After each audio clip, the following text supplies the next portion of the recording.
focusing more on the mechanisms through which music moves individuals, communities.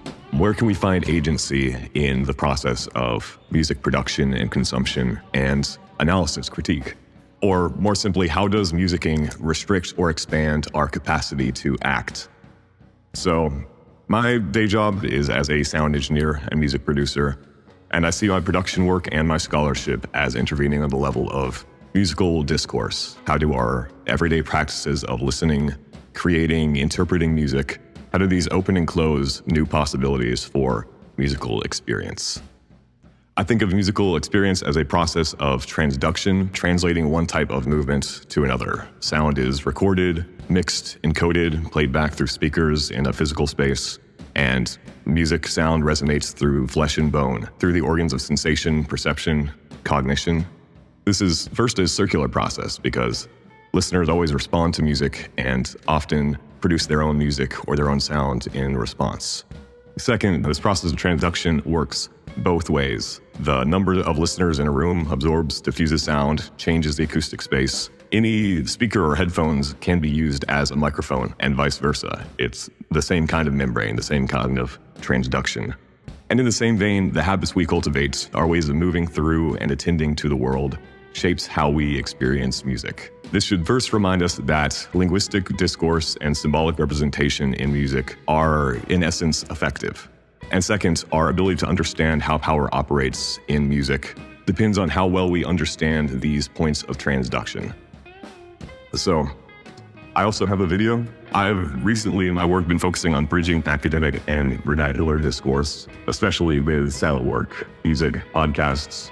The essay that I'm taking excerpts from comes from 1983 by an Australian industrial band called SPK.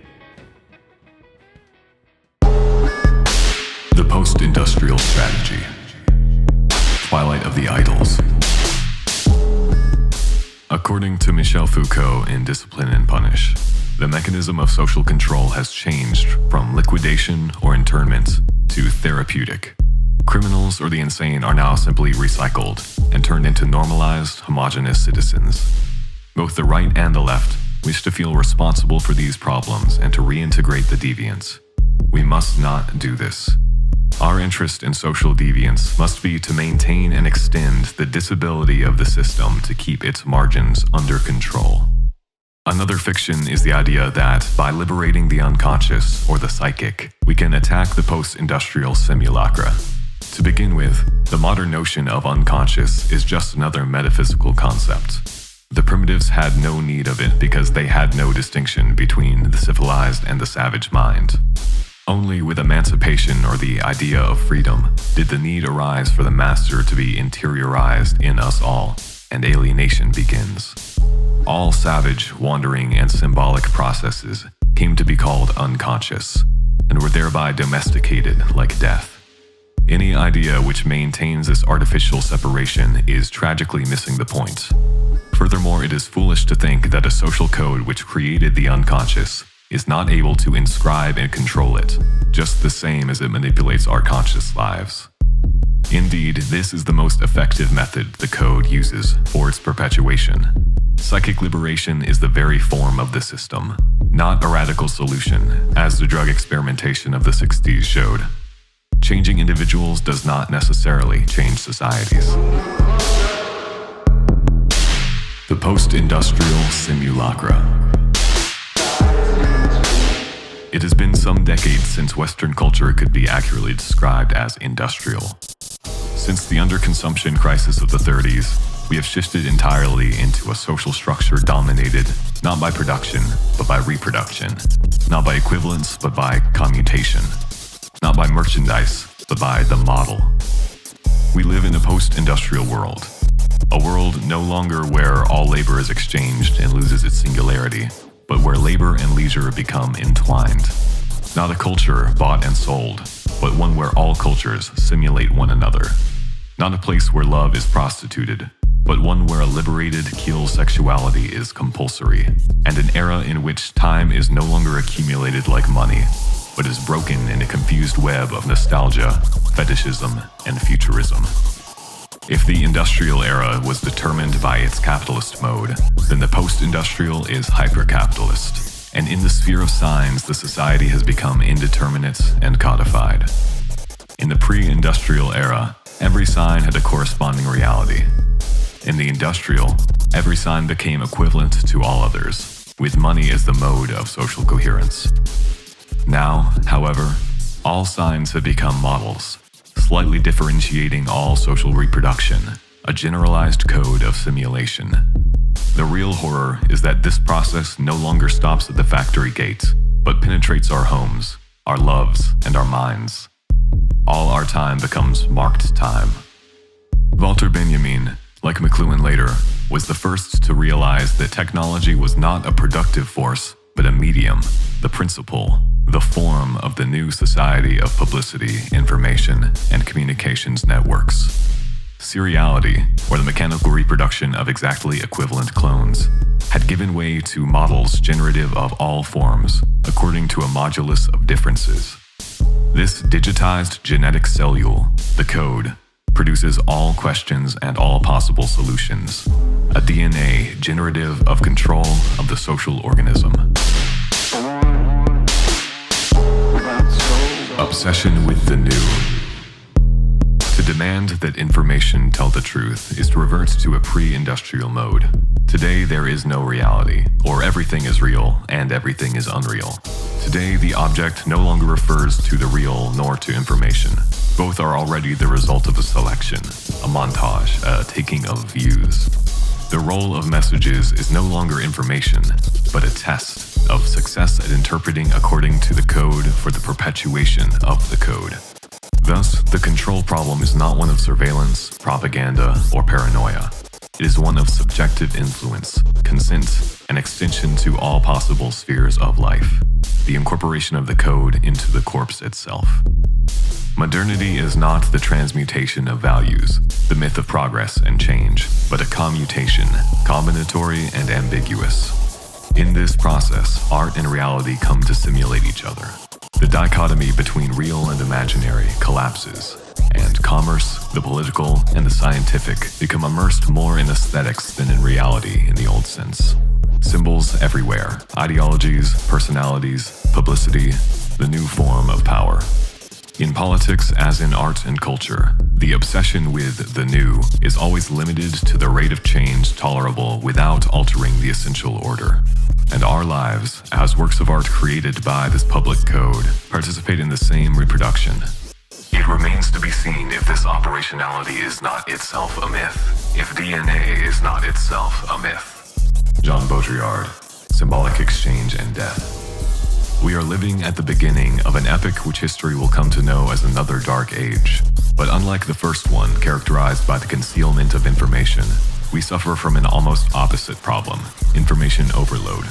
The demand for more information is not radical. It is to demand exactly what the system already inundates us with.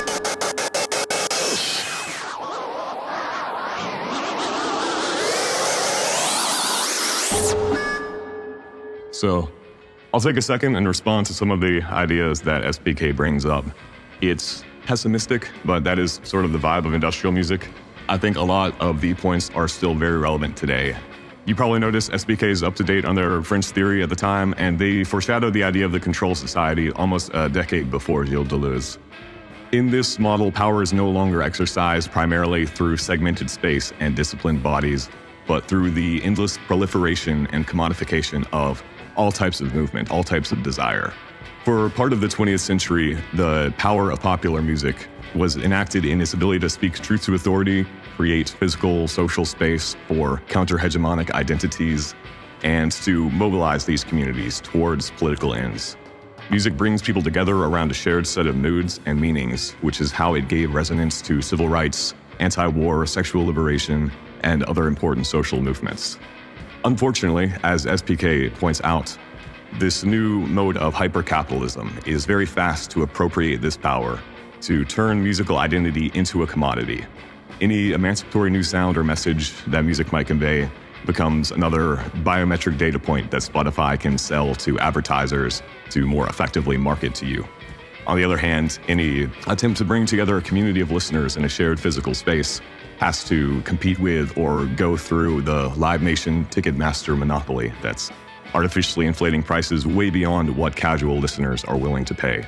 One response to this problem is sort of what we just heard about. It's centering the effective force of sound, its capacity to break down subjectivity.